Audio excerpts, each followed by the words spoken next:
My friends and family definitely think I'm crazy, for sure. Yeah, yeah. But I mean, maybe it takes something crazy to really, well, shake things up from time to time. If everything stays normal, nobody pays attention. So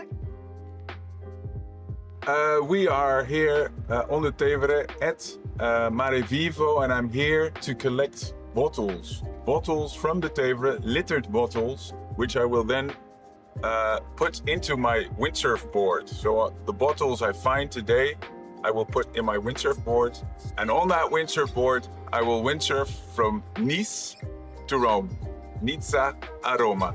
I think there's a momentum in Italy right now. We've seen parliamentarians stand up, come with new proposals for deposit return schemes. So this is the moment to seize. What is needed is the people to come together. You don't need a hero. This plastic bottle on this very ancient road, which is the example for everything. And now we have to wait for Italy to introduce this system.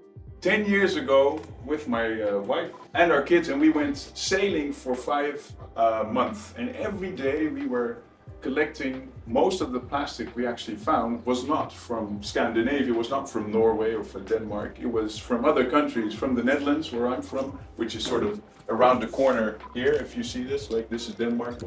At the time, so this is 10 years ago, right? We didn't have it. It had been a political war for, well, 15, 20 years already.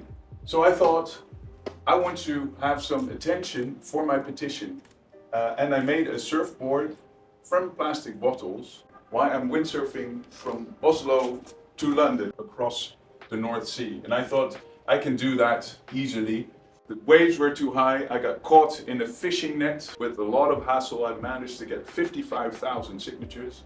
And to my surprise and everybody's surprise, all the politicians signed my resolution. And 2 days later, that resolution was adopted in Parliament. So now my resolution, which was called the Plastic Super Surfer Resolution, first resolution written by a citizen and actually adopted. And within 6 months after introduction of the scheme, we had 80% less littered bottles. After London, I went to Paris. I did not have a tent with me, but I slept underneath my sails. Paris is not on the coast, of course, so I had to paddle against the current to get. Every change is against the current. If it wasn't against the current, we'd already changed, right?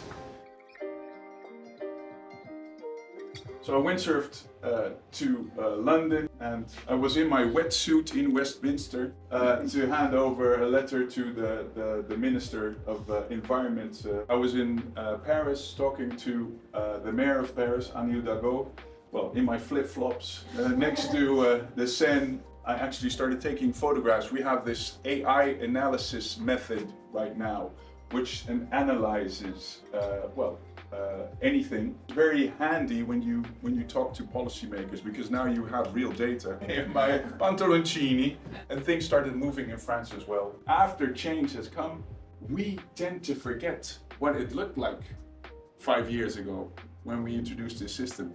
This is what the Netherlands looked like as well.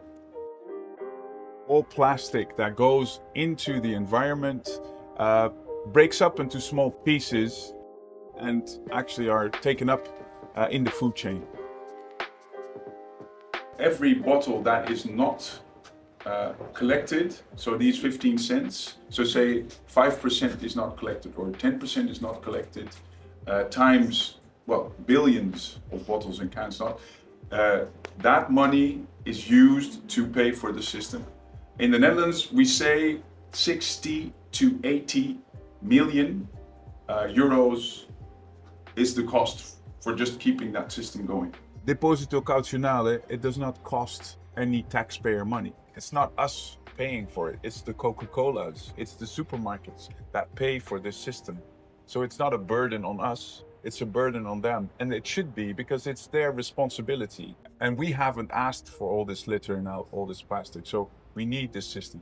All bottles now have a value, whether they're in the river, on the street, or in your hand, they have a value. And that makes that people start picking up these bottles as well and start bringing them back? Well, for me, the bottle is very important because this is like the symbol for our throwaway culture, for to go living and throwing out everything.